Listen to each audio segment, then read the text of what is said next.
नमस्कार दोस्तों, कैसे हैं आप लोग। उम्मीद करता हूं आप लोग बहुत अच्छे होंगे और आपकी तैयारी बहुत अच्छे से चल रही होगी। जैसे कि आपको पता है कि प्रतिदिन दोपहर 2 बजे हमारा हिंदी का एक सेशन आता है जिसमें हम हिंदी की टॉपिक बाय टॉपिक आपको प्रैक्टिस करा रहे हैं। जितने भी आपके एग्ज़ाम हैं आगामी, उन सभी के लिए बहुत ज़्यादा ये इम्पोर्टेंट क्लास है, क्योंकि आपको हिंदी एक ऐसा सब्जेक्ट होती है जो आपका स्कोर बहुत अच्छे से बनाती है। और उसी बीच जो है हम अपना ये सेशन लेकर आए हैं। ये आपका टॉपिक बाय टॉपिक है और आज जो हमारा टॉपिक है वो हमारा उपसर्ग और प्रत्यय टॉपिक है। आज जो हमारा टॉपिक है वो क्या है? उपसर्ग और प्रत्यय टॉपिक है। कैसा है? एक तो उपसर्ग, ठीक है, और प्रत्यय। ठीक है भाई, उपसर्ग और प्रत्यय टॉपिक है हमारा हिंदी में। ठीक है, हिंदी में कैसा टॉपिक है हमारा? उपसर्ग और प्रत्यय। ठीक है, प्रैक्टिस सेट नंबर जो है हमारा ये 5वां है। ठीक है, इससे पहले जो है हम 4 प्रैक्टिस सेट जो है आपको करा चुके हैं। आज का हमारा जो 5वां प्रैक्टिस सेट है और ये क्लास जो है आपको सिलेक्शन देने वाली है। और डेली जो है ये 2 बजे आपको जो है क्लास मिल जाती है। कितने बजे मिल जाती है? 2 बजे क्लास आपको मिल जाती है। और ये स्पेशल तो वैसे यूपी पुलिस के लिए ही हमने तैयार की है, मगर साथ ही साथ अगर हम इस पर बात करें तो ये जो भी आप परीक्षा देना चाहते हो, ठीक है। और इसमें 30 प्रश्न है। इससे ये बताया जाता है कि 30 प्रश्नों के साथ जो है यह जूनियर असिस्टेंट के लिए बहुत ज़्यादा इंपॉर्टेंट हो जाती है। ठीक है भाई, तो आज की जो क्लास है उसको हम देखते हैं। आगे के क्वेश्चन है, पहला क्वेश्चन क्या है उसको देखते हैं फुल एनालिसिस करने के साथ ही साथ। तो भैया क्वेश्चन क्या है समझिए। क्वेश्चन है, उपसर्ग का प्रयोग होता है शब्द के आदि में, शब्द के अंत में, शब्द के मध्य में, इनमें से कोई नहीं। तो उपसर्ग पहले तो क्या होता है? उपसर्ग वो होता है जो मूल शब्द के प्रारंभ में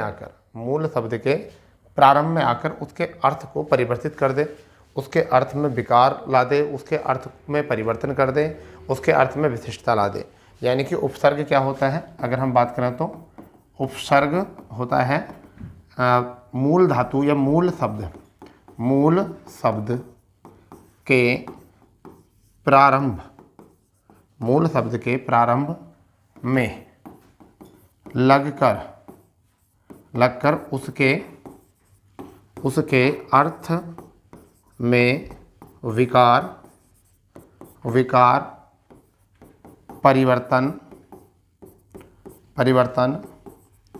विशिष्टता ला दे उसको हम क्या कहते हैं? उसी को हम कहते हैं उपसर्ग। अब मैंने कहा मूल शब्द के प्रारंभ में, और प्रारंभ को हम क्या कहते हैं? प्रारंभ को कहते हैं हम आदि। ठीक है, जैसा आपने नाम सुना होगा आदिकाल, आपने नाम सुना होगा प्रारंभिक काल, ऐसा आपने नाम सुना होगा। ऐसे हम कहते हैं आदिकाल। तो ये प्रारंभ का मतलब क्या होता है? आदि होता है। और यहाँ से जो आपका शब्द बन गया वो कौन सा बन गया? ये शब्द के आदि में।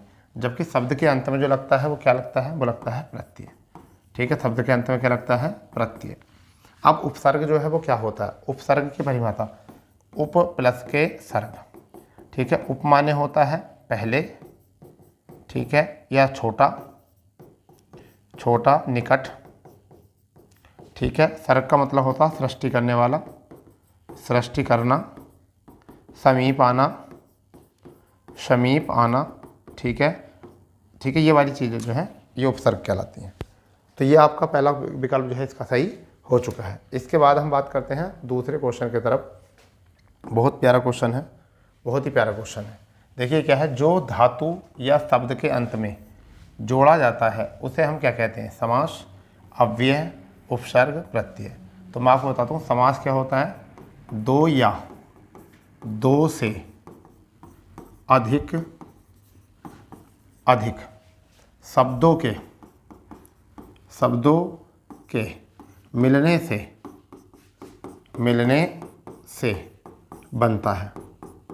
ठीक है, ये बनता है, वो क्या होता है? समास होता है। अव्यय क्या होता है? अव्यय एक रूढ़ शब्द होते हैं। रूढ़ एक प्रकार के कैसे होते हैं? एक प्रकार के रूढ़ शब्द होते हैं। रूढ़ शब्द, ठीक है, जो अपना लिंग, वचन, ठीक है, काल नहीं बदलते। ठीक है, नहीं बदलते, ना उनका काल बदलता, ना वचन, ना लिंग। उपसर्ग मूल शब्द के प्रारंभ में लगता है। प्रारंभ में लगता है, ठीक है, जबकि प्रत्यय क्या होता है अंत में। तो प्रत्यय क्या लगता है अंत में। तो यही जो हमारा है आंसर है, यही कि हमारा आंसर। देखो याद करने का बताता हूँ, उपसर्ग, तो उपसर्ग से ऊ हो गया प्रत्यय, ठीक है, क्या हो गया प्रत्यय। तो प्रत्यय का पै आ गया, बड़वाला में ऊ पहला आता, पै बाद में आता, तो कन्फ्यूजन खत्म। तो शब्द के पहले जो लगेगा वो ऊ यानी कि उपसर्ग, शब्द के बाद में जो लगेगा वो लगेगा पै यानी कि प्रत्यय, ठीक है। इसके बाद में तीसरा क्वेश्चन जो है वो बहुत इंपॉर्टेंट है, बहुत इंपॉर्टेंट है। देखिए क्या ये क्या है आपका कि प्रख्यात, प्रख्यात में प्रयुक्त उपसर्ग है प्र, तय, प्रख, आत। मैं आपको बताना चाहूँगा उपसर्ग जो होते हैं वो दो प्रकार के होते हैं। एक तो होते हैं संधि युक्त, संधि युक्त, और एक होते हैं संधि मुक्त, संधि मुक्त, संधि मुक्त। यानी कि ऐसे शब्द जो संधियों से बनकर आते हैं, जैसे मैं लिखूं अत्यधिक में अति प्लस के अधिक, ठीक है। तो इस टाइम अत्यधिक मिलकर क्या बन जाएगा अत्यधिक, अत्यधिक मिल जाएगा। तो यहाँ पर जो अति है वो संधि युक्त है, क्योंकि इससे संधि बन रही है, संधि शब्द हो रहा है। अगर मैं यहाँ लिखूँ अध मरा, तो इसको हम तोड़ेंगे तो अध प्लस के मरा, ये ऐसे ही होगा। तो इसका मतलब क्या होता है संधि मुक्त होता है। तो दो प्रकार के आपके उपसर्ग होते हैं, एक तो होता है संधि युक्त और एक होता है संधि मुक्त। तो यहाँ पर जो है वो क्या आ जाएगा प्रख्यात में प्र प्लस के ख्यात। तो ये कौन सा वाला उपसर्ग है, एक तो उपसर्ग तो हो गया प्र, आंसर तो आ गया प्र, परंतु बेटा कौन सा उपसर्ग हो गया है, ये हो गया संधि मुक्त। ये भी आपको पता होना चाहिए। तो कैसा है ये आपका संधि रहित भी कहते हैं, इसको संधि रहित भी कहते हैं, इसी को संधि मुक्त भी कहते हैं। क्या कहते हैं संधि मुक्त भी कहते हैं। बस ये बात समझनी है, ठीक है। इतनी चीज़ तो बहुत है आपको याद रखने के लिए परीक्षा में। इससे ज़्यादा जो है बताने का मतलब ये है कि आपको जो ये काम की चीज़ें वो भी भूल जाओगे फिर, ठीक है। बात तो बहुत बता देंगे पर परंतु क्या होता है जो काम की चीज़ें होती हैं फिर वो भी भूल जाते हो। अगर मैं अपना ही टैलेंट दिखाना शुरू कर देता हूँ तो, या शुरू कर दूँ तो फिर क्या करोगे, जो आपके काम की चीज़ें हैं ना वो भी आप भूल जाओगे, ठीक है। चलिए इससे आगे बात करते हैं क्वेश्चन नंबर 4। क्वेश्चन नंबर 4 में क्या है, इसमें कहा गया है प्रत्युत्पन्नमति, प्रत्युत्पन्नमति में उपयुक्त उपसर्ग है, ठीक है। तो देखिए कैसे बनेगा, प्रति प्लस के उत्पन्न और प्लस के मति, ये आ जाएगा प्रति प्लस के उत्पन्न प्लस के मति। तो अब देखो यहाँ पर क्या है, यहाँ पर ई है और यहाँ पर ऊ है, ठीक है। तो क्या बन जाएगा इससे बन जाएगा शब्द यू। अब इसे लगा दो, जिस पर से मात्रा हटती है, जिस पर स्वर हटता है वो तय आधा हो जाएगा, तो क्या आ जाएगा प्र तय। फिर यह ऊ, इस ऊ को कट कर दो तो क्या आ जाएगा तय पै न उत्पन्न, और ये शब्द ऐसे लिख दो फिर मति। तो क्या समझे, हाँ बन गया शब्द। किससे बना है प्रति से, किससे बना है प्रति से। तो प्यारे लाल ये हो गया आपका प्रति। मगर ये कौन सा उपसर्ग है, यह संधि युक्त। कैसा है संधि युक्त। आज तक ये बात भी बहुत कम बच्चों को पता होती है कि ऐसे भी कुछ उपसर्ग होते हैं क्या, ठीक है। बस उपसर्ग पढ़ते हैं कि उपसर्ग होते हैं। तो यह है संधि युक्त, ठीक है, जो जिससे संधि बन सकती है, ठीक है भाई। चलिए नेक्स्ट पांचवा क्वेश्चन क्या है, पांचवा क्वेश्चन क्या है, पांचवा क्वेश्चन है प्रतिकूल, प्रतिकूल में प्रयुक्त उपसर्ग है। तो हम क्या लिखेंगे इसे प्रति प्लस के कूल। तो ऐसे ही लिखा गया, इसमें कोई परिवर्तन नहीं हुआ, कोई चेंजिंग नहीं हुआ, तो हम इसे क्या लिख सकते हैं प्रतिकूल। अब बताइए जब शब्द में कोई चेंजिंग ना हो तो उसे हम क्या कहते हैं, उसे हम क्या कहते हैं संधि रहित। क्या कहेंगे संधि रहित, या क्या क्या कहेंगे संधि मुक्त। क्या कहेंगे संधि मुक्त। इसमें संधि हो ही नहीं रही है, ठीक है भाई। तो ये आपका हो गया प्रति। क्या विकल्प है, देखो जो चीज़ सीख रहे हो उसका तो सीखना ही है, परंतु जो कुछ नया सीखने मिल रहा है आप उसको भी पकड़िए। जो आपको कुछ नया मिल रहा है सीखना, आप उसको भी सीख सकते हो, ठीक है। जो कुछ आपको नया मिल रहा है वो भी सीखो। ऐसा नहीं है कि बस एक पर डिपेंड रहो कि पता चल रहा है कि हमें कुछ नया तो मिल नहीं रहा और फिर भी हम वही चीज़ देख रहे हैं, वही चीज़ पढ़ रहे हैं। तो कुछ कोशिश करो नई चीज़ों को सीखने का, नई चीज़ों को पढ़ने का,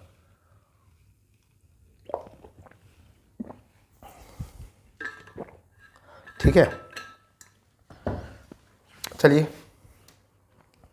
आगे बात करते हैं। शब्द है बहुत बढ़िया, क्या है देखिए, शब्द क्या है? शब्द है बेइंसाफी में उपयुक्त उपसर्ग है। ठीक, वे, इन, वेई, वेइन। तो मैं जब शब्द लिखूंगा तो मैं लिखूंगा इससे वे इंसाफ ई। तो मेरे हिसाब से ये शब्द कैसे टूटेगा? वे प्लस के इंसाफ और प्लस के ई। तो ई तो होता है प्रत्यय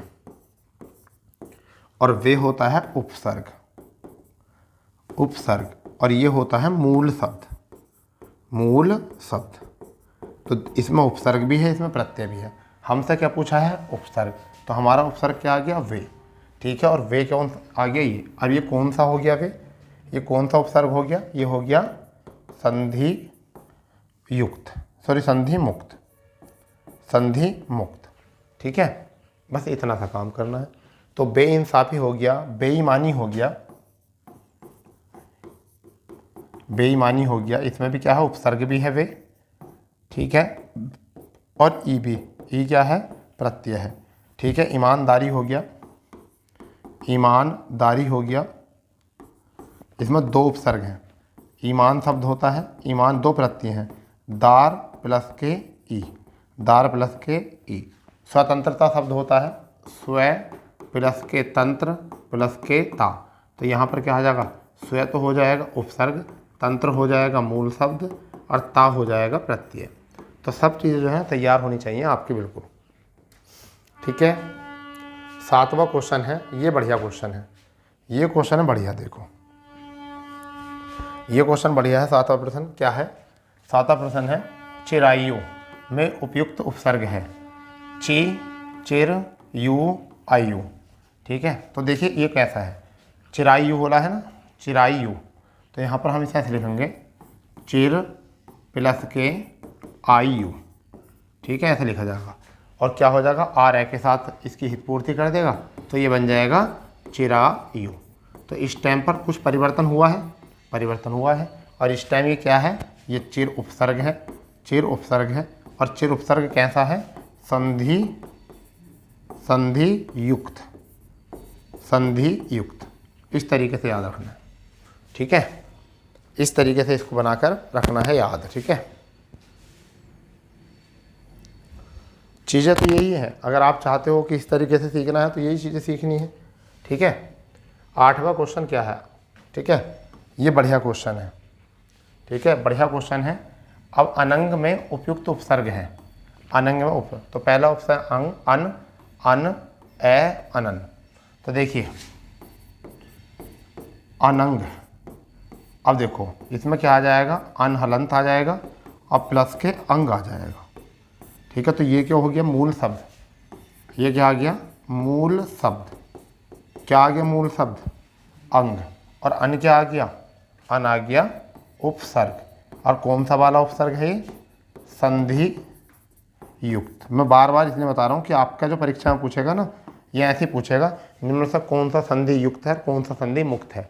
ठीक है, जैसे आपने प्रत्यय पढ़े होंगे ना कि कौन सा कृदंत प्रत्यय है, कौन सा कृत प्रत्यय है, कौन सा तदित प्रत्यय है, कौन सा तदांत प्रत्यय है। तो वहाँ बड़ा कन्फ्यूजन होता था। तो आज के टाइम में ना इनमें कन्फ्यूजन हो जाएगा। इसलिए मैं कोशिश कर रहा हूँ कि आपको बहुत समय पहले ही आपको ये बातचीत पता चल जाए। ठीक है, जब पता है कि आगे आके दुविधा में फंस सकते हैं तो उस दुविधा को पहले ही ख़त्म कर देना चाहिए। ठीक है, ये चीज़ें थोड़ी सी माइंडली कर लो, इसको अभी भी सीख जाओ। ठीक है, किसी का भक्त मत बनो पूरी तरीके से। चीज़ें देखो कहाँ से अच्छी मिल रही हैं, ये चीज़ें देखो ज़रा। ठीक है, चीज़ें कहाँ से सीखने मिल रही हैं हमको। यहाँ पर है निम्नलिखित में से किस शब्द में एक से अधिक उपसर्गों का प्रयोग हुआ है, यानी कि एक से अधिक उपसर्गों का प्रयोग हुआ है। तो यहाँ पर क्या है? एक से अधिक उपसर्गों का प्रयोग हुआ है। ठीक है, कौन सा शब्द है इसमें ऐसा? देखिए अनुकरण को अगर मैं तोड़ूंगा तो अनु प्लस के करण। ठीक है भाई, निहत्थे को तोड़ूंगा तो नी प्लस के हत्था। ठीक है, व्याकरण को तोड़ूंगा आगमन को तो आ प्लस के गमन। ठीक है, तो कौन सा बन गया हमारा? व्याकरण। कैसे?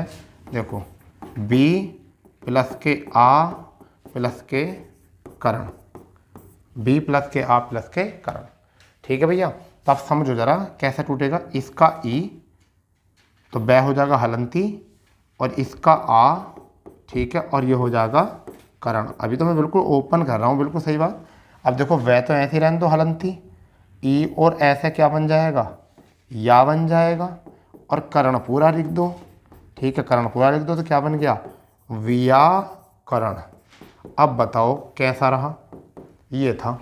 तो ये कौन से तरफ कैसा था, दो उपसर्ग इसमें थे, व्याकरण में दो उपसर्ग थे। क्या था, एक वी, एक क्या था आ।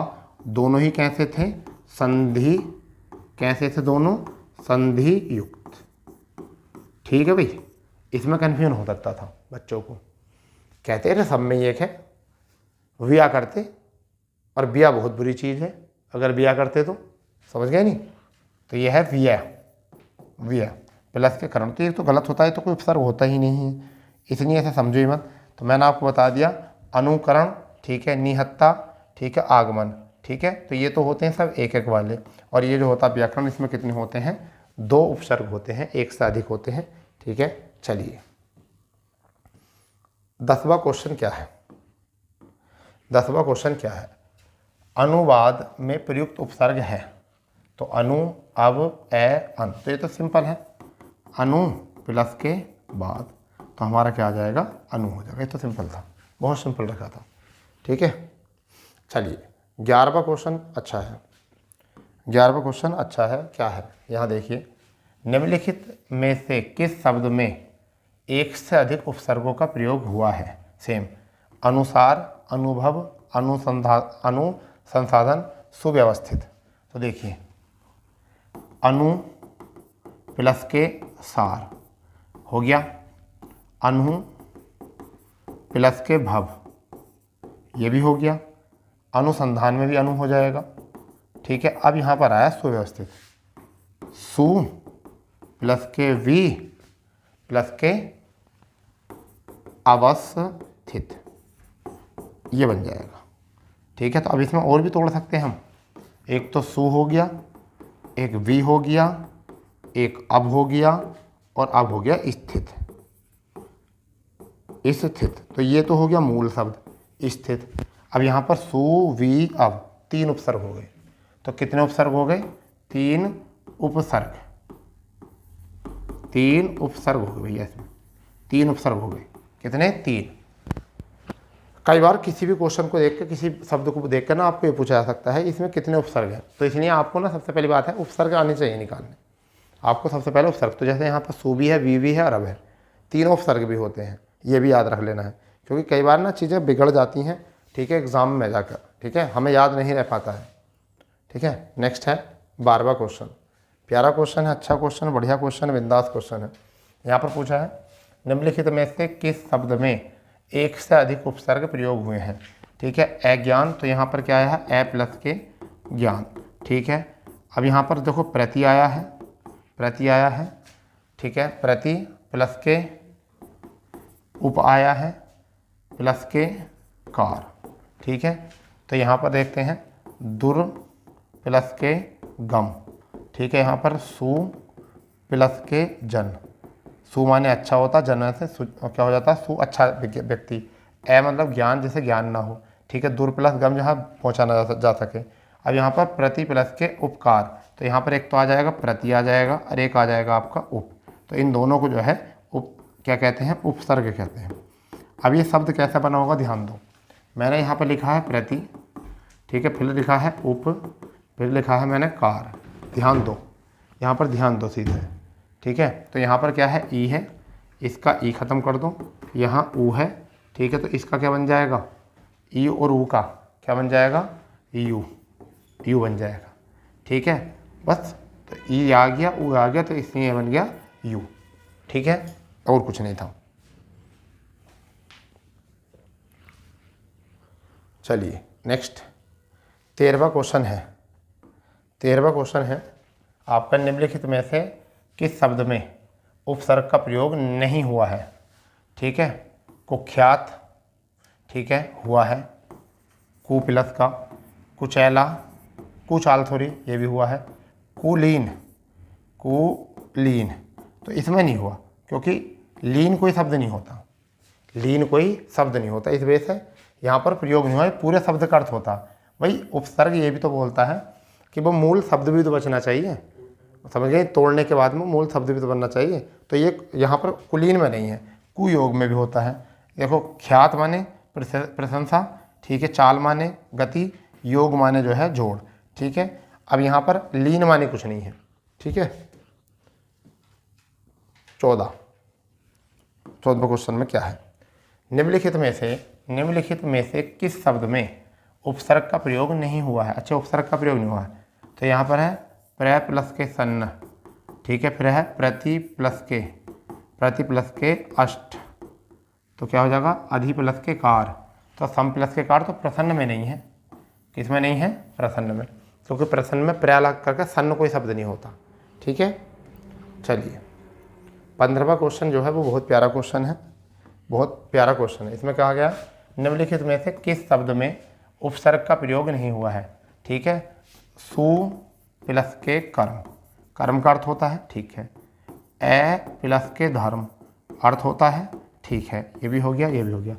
सु प्लस के पुत्र, ठीक है, ये भी होता है। अब मी प्लस के लान नहीं होता, मी प्लस के लान नहीं होता, तो ये नहीं होता, तो इसमें कौन से वाला हो गया, मिलान वाला आपका आंसर आ गया, ठीक है। आपको ऐसा ही यही सोच के एग्ज़ाम करना है कि हमको वहाँ पर ज़्यादा तो सोचना नहीं है, केवल इतना सोच कर चलना है जिससे कि हमारी परीक्षा अच्छे से निकल जाए, ठीक है।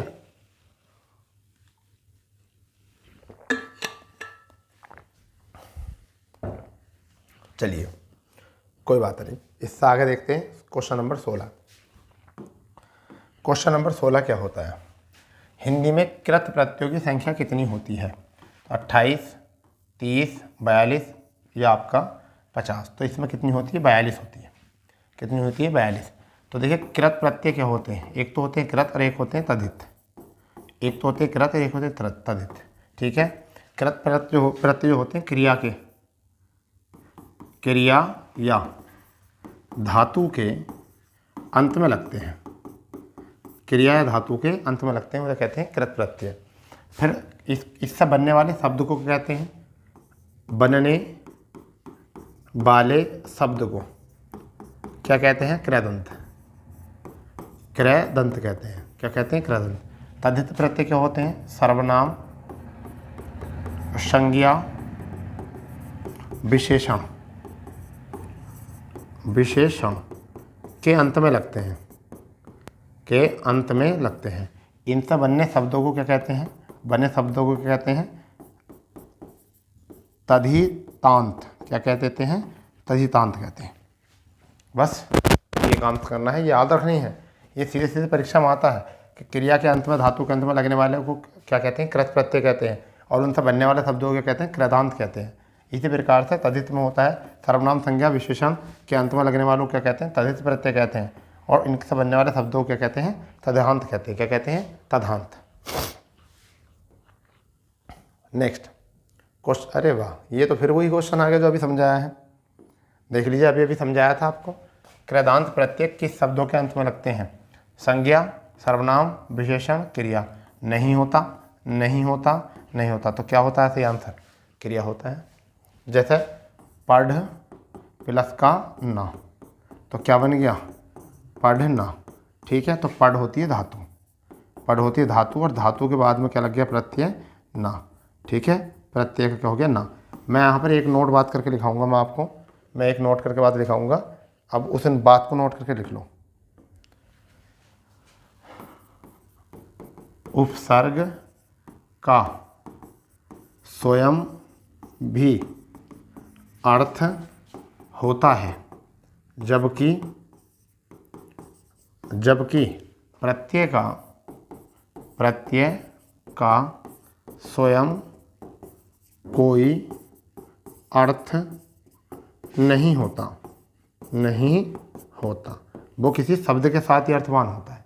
जैसे मैंने कहा उप, तो उप प्लस के कार, तो उप का मतलब वैसे भी होता है, उप माने समीप भी होता है, छोटा भी होता है, ठीक है। अगर मैं लिखूं ना, मैंने कहा पढ़ प्लस के ना, तो ना का कोई अर्थ नहीं होता, या तो न का अर्थ होता है नहीं, या नहीं खुद होता है, ठीक है, इसका कोई अर्थ नहीं होता ना का, ठीक है। जैसे मैं लिखा दया प्लस के आलू, ठीक है। तो इस आलू का कोई अर्थ नहीं होता अगर हम अलग बोलेंगे तो, ठीक है। वो आलू जो होता है ना खाने वाला, वो ये होता है, वो ये होता खाने वाला, समझ गए नहीं, आलू, ठीक है, वो ये होता। 18वां क्वेश्चन क्या है? 18वां क्वेश्चन है सुत शब्द का स्त्री वाचक बनाने के लिए किस प्रत्यय का प्रयोग या उपयोग किया जाता है? तो ई, आ या य। तो सुत माने पुत्र होता है और सुता माने क्या होता है? पुत्री। तो क्या आ जाएगा? आ प्रत्यय लगा दो। क्या लगा दो? आ प्रत्यय। ये आ गया आपका इस तरीके से।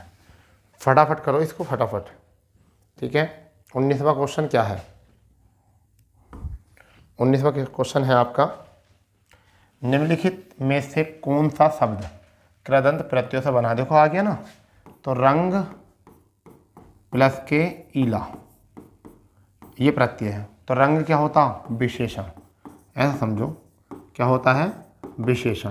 तो विशेषण के अंत में लगा है, तो ये तो नहीं होगा, ठीक है। कृपा, ठीक है, भाववाचक संज्ञा होती है, प्लस के आलू, तो ये संज्ञा होती है, तो ये भी नहीं होगा। दूध प्लस के आरू, आरू, तो ये भी नहीं होगा। तो कौन सा आया? विक। विक जो होता है, विक, ये होता है धातु। क्या होता है? धातु। क्योंकि अगर धातु के अंत में ना लगा दूं तो क्या हो जाएगा? बिकना। तो ये ना प्रत्यय लगा क्रिया बन जाती है। तो यहाँ पर है बिक प्लस के आऊ। क्या है? बिक प्लस के आऊ, तो क्या हो गया? बिकाऊ। तो यहाँ पर जो है बिकना हिस्सा बनना क्रिया से, तो ये वाला शब्द जो है इसमें सही होगा। समझ गए नहीं? मतलब ये है कि जब भी कोई क्रिया बन जाए तो बिकना, बिक से क्या हो जाएगा? बिकना। तो क्रिया है, तो क्रिया के अंत में धातु के अंत में लगता है, और उसे हम क्या कहते हैं? कृदंत प्रत्यय कहते हैं। जबकि रंगीला में रंग है प्लस के ईला, तो विशेषण है। दूध प्लस के आरू, तो संज्ञा है, द्रव्यवाचक, ठीक है। यहाँ पर कृपा प्लस के आलू, तो संज्ञा है, भाववाचक कृपा प्लस के आलू। तो ये संज्ञा है, ये भी संज्ञा है, ये विशेषण है। और मैंने आपको बताया संज्ञा सर्वनाम विशेषण में क्या लगता है? तद्धित लगता है। जबकि धातु और क्रिया में क्या लगता है आपका? वो कृदंत लगता है, कृत लगता है। 20वां क्वेश्चन है संस्कृत के उपसर्गों की संख्या कितनी है? बस 22, और कुछ मत लिखो, कुछ करना नहीं है, कुछ नहीं है, ठीक है। एग्जाम में सीधा सीधा ऐसे ही पूछा था। 21वां क्वेश्चन क्या है? ये बढ़िया क्वेश्चन है, मोस्ट क्वेश्चन है, मोस्ट। उपसर्गों से निर्मित शब्दों के संदर्भ में कौन सा विकल्प असंगत है? ठीक है, तो पर्यांक में हो जाएगा परि, परि प्लस के अंक, परि प्लस के अंक बन गया। परि प्लस के भाषिक, परि प्लस के भाषिक, ये भी बन गया, चलो ठीक है। पर प्लस के ऊषण, परि प्लस के ऊषण, परि प्लस के ऊषण, ये बन गया, ठीक है। तो यहाँ तो हो गया परि परि परि, तो ये तो हो गया सही, ठीक है।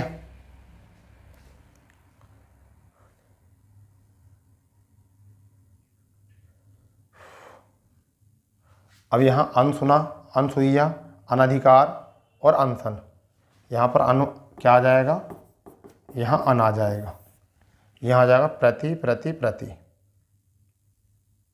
ठीक है। तो ये वाला गलत हो गया फिर, क्योंकि यहाँ पर आगा अति प्लस के उक्ति, चलो अति प्लस के क्या बचेगा? इत, इत तो कोई शब्द होता ही नहीं मूल शब्द, तो यहाँ पर ये चीज़ एरर हो रही है, ये वाला पार्ट जो है एरर हो रहा है, ये अति आवश्यक भी हो जाएगा, तो ये वाला ही आपका गलत है। यहाँ पर आपका क्या हो जाएगा? प्रति प्लस के अर्पण, प्रति प्लस के आपका इच्छा, ठीक है, और प्रति प्लस के ईक, ठीक है, प्रतीक।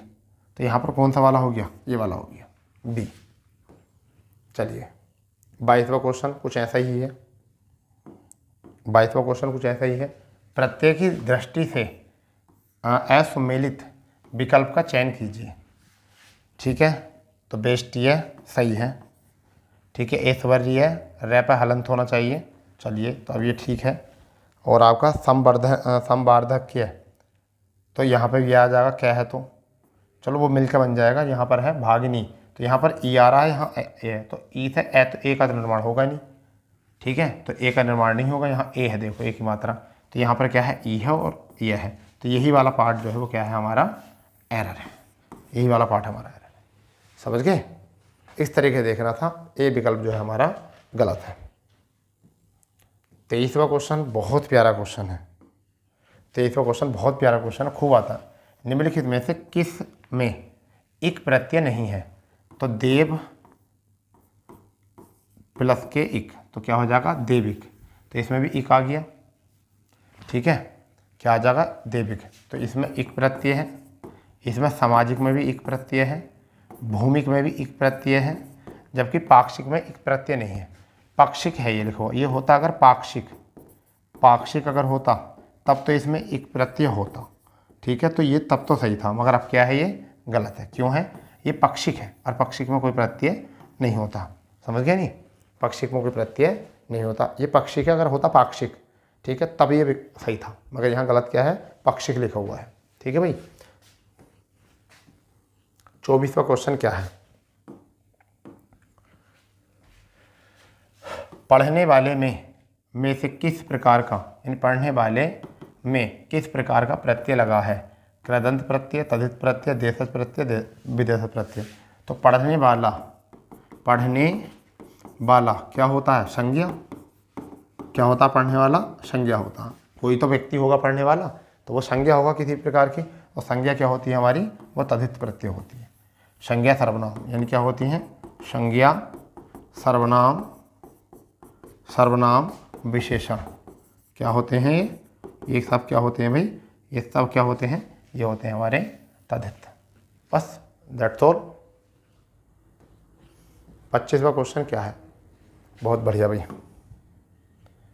बहुत बढ़िया क्वेश्चन है। प्रमाणिक शब्द के मूल शब्द और प्रत्यय शब्द का सही क्या है? तो मैं आपको ऐसे बताता हूँ, प्रमाणिक लिखा हुआ है, प्रमाणिक, ठीक है, तो क्या लिखा जाएगा आपका, प्रमाण प्लस के इक, ऐसा लिखा जाएगा, देख लो, ठीक है। तो आपका ये बनेगा, तो कौन सा है ये, प्रमाण प्लस के इक, और कौन सा वाला है, ये नहीं होगा, ये नहीं होगा, तो आपका कौन सा सही होगा, बी विकल्प आपका सही होगा। 26वां क्वेश्चन क्या है? अच्छा, संस्कृत उपसर्ग 22 होते हैं, वैसे युक्त शब्द नहीं है। अनुजीवी सही है, होता है।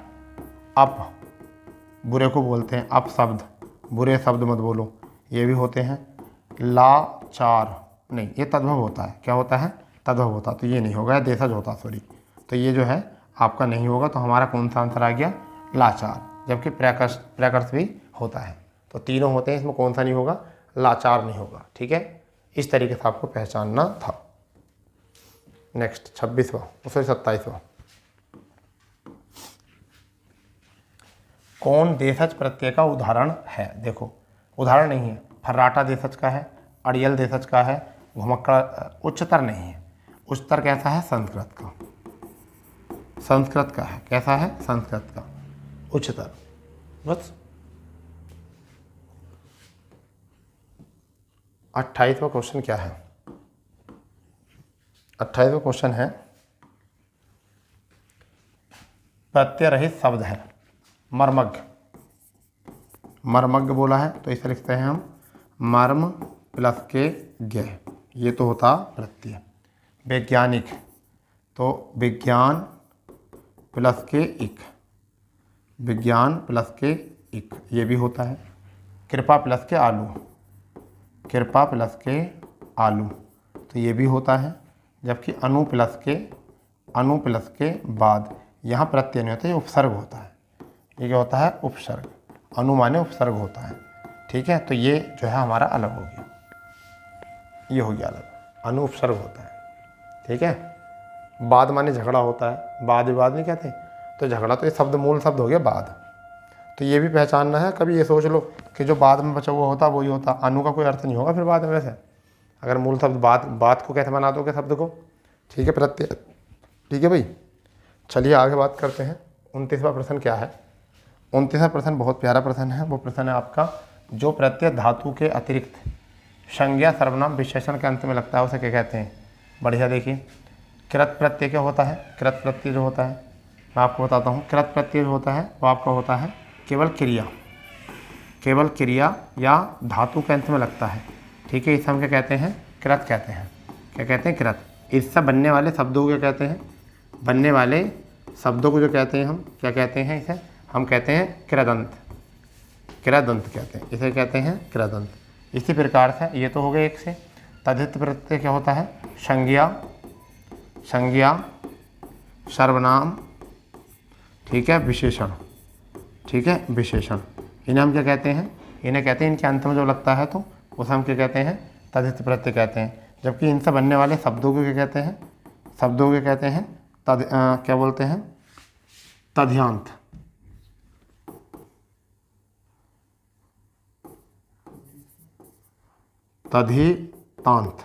तद्धितांत बोलते हैं।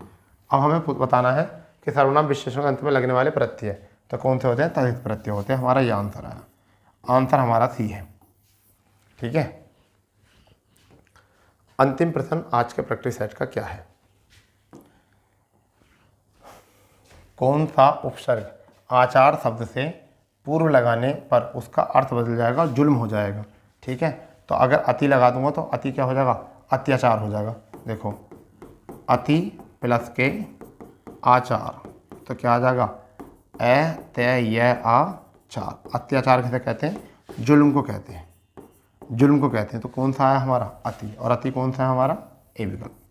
ठीक है दोस्तों, तो आज का सेशन ये था जिसे हम लोग बहुत फुर्ती के साथ कंप्लीट किया है। अगर आपको लगता है कि इसी तरीके से क्लासेस चलती रहे, मज़ा आ रहा हो तो, और चैनल पर नए हो तो चैनल को सब्सक्राइब कर देंगे, बेल आइकन ऑन कर देंगे और फटाफट करके जो है ना चैनल को सब्सक्राइब जरूर कर देना। ठीक है, और अपने दोस्तों में शेयर भी कर दें, क्योंकि डेली आपको 2 बजे जिस समय आपका सोने का समय होता है ना, उससे हमने जानबूझ के क्लास लगाई है जिससे कि आपको नींद ना आए। क्योंकि जब जब आप सोओगे तो ये ध्यान रखना, जब जब तुम सोओगे तो कोई ना कोई व्यक्ति जो है वो पढ़ रहा है उस टाइम पर। तो हमने भी सोचा कि आपको भी उस टाइम पर पढ़ाया जाए जिस समय सब सोते हैं। ठीक है, तो चलिए मिलते हैं।